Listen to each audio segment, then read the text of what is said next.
Okay, April 21st. 1865, the train containing Abraham Lincoln's remains started the long trip back to Illinois. His wife, Mary Todd Lincoln, had originally wanted him buried either in Chicago or in the crypt in the Capitol in Washington, D.C., where the designer's intent had been that we would bury the presidents inside the Capitol building. They tried to get Martha Washington to allow his body to be moved and placed into the Capitol crypt, and she refused. So there are no presidents buried in the Capitol building to this day.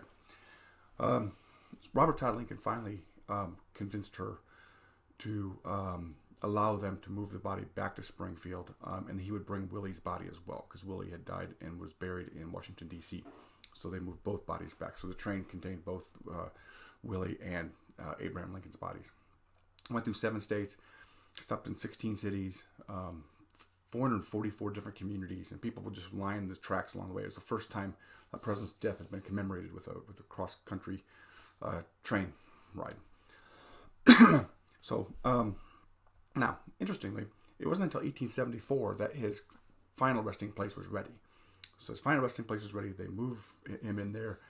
2 years later, a mobster, for lack of a better term at the time, attempts to steal the body. They're going to steal Abraham Lincoln's body and hold it for ransom until the governor releases his engraver, because he's into counterfeiting. It's foiled because they end up, a couple of people they hired were agents, and so they were able to stop the stealing of the body. But it also went to show how unprotected Lincoln's body was in this crypt. So over time, they kept moving Lincoln. He was actually moved 17 times, and the casket was opened 5 times to verify that he was still in there. The last time was in 1901.